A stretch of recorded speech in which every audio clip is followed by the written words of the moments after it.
In Springfield, Illinois, on day 3 of Rod Blagojevich's impeachment trial in the state Senate, the governor finally took the stand at about 11 a.m. Blagojevich Standard Time.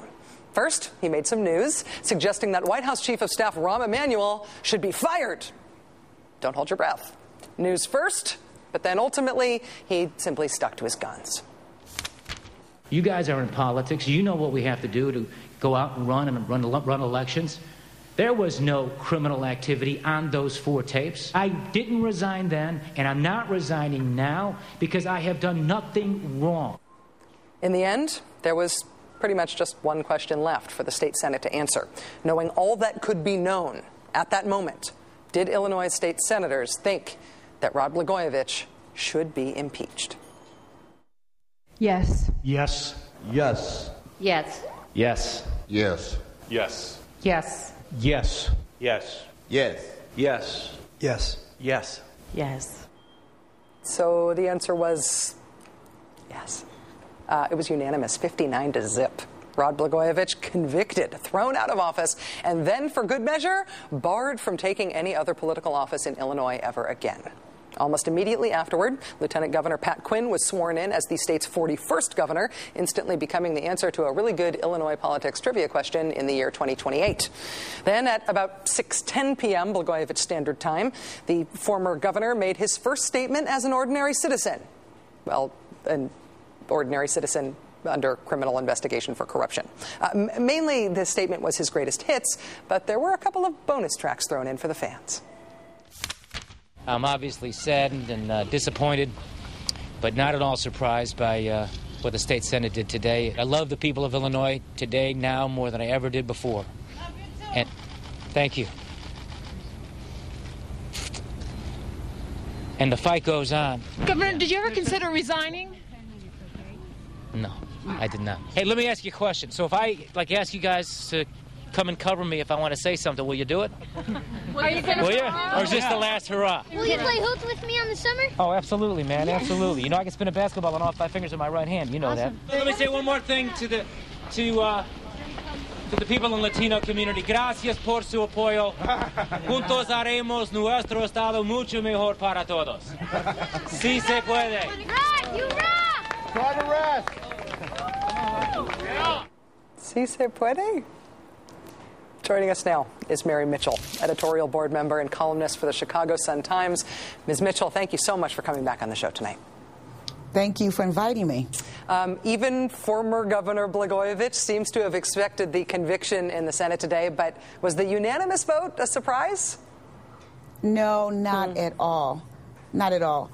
One reason is because you got to look at this like, think about it in terms of a gang of thugs standing on a corner. All right, as long as nobody's bringing heat, the thugs are doing fine. But as soon as one of the thugs starts bringing heat, that thug has to go. And that's basically what happened in Springfield. I'm not saying that all Illinois politicians are corrupt, but pay to play is an old game.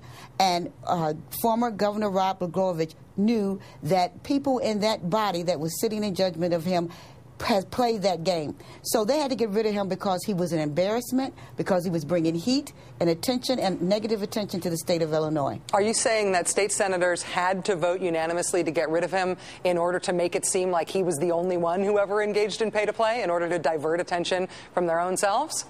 I'm not saying they had to vote unanimously. What I'm saying, they did vote unanimously because they were disgusted and fed up. And there was no way to justify keeping them in, given what they knew about pay to play.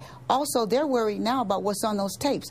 We heard 4 tapes. We don't know what's on those tapes. They don't know what's on those tapes. So they wanted to make sure that they've cast a vote to get rid of the problem. And the problem, in their eyes, is the former governor. We saw from Governor Blagojevich's public defense that he was a great name dropper, saying that he was going to call Rahm Emanuel, he was going to call Ted Kennedy, he was going to call John McCain, he was going to call Kathleen Sebelius. In a sense, trying to bring all of these people into his orbit, presumably as some sort of political insulation. In Illinois, as the as the criminal trial looms here, are there people who are expecting, worrying that they are going to surface in that trial, that they might be dragged down with him?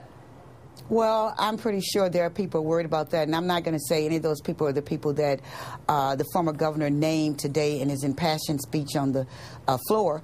But there are people, there have to be people who made deals because pay to play is so common, and I'm not justifying that. It's just common. Everybody knows that in Illinois, if you want to get something done, you better put some money in somebody's campaign. And if you don't do that, things aren't just going to move. Illinois works on campaign dollars. So I think there are a lot of people sitting around right now who are afraid. And now here's another thing.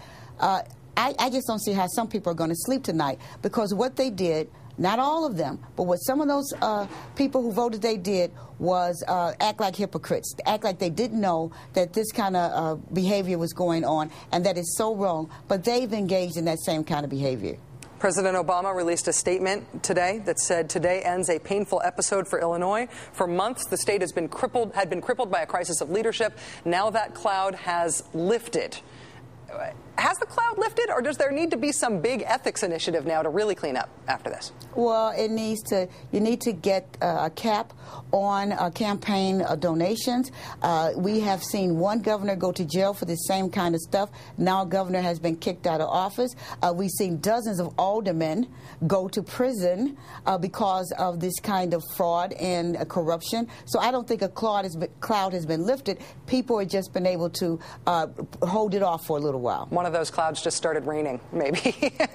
Mary Mitchell, editorial board member and columnist for the Chicago Sun-Times. A real pleasure to have you back on the show. Thanks, Mary. Thank you.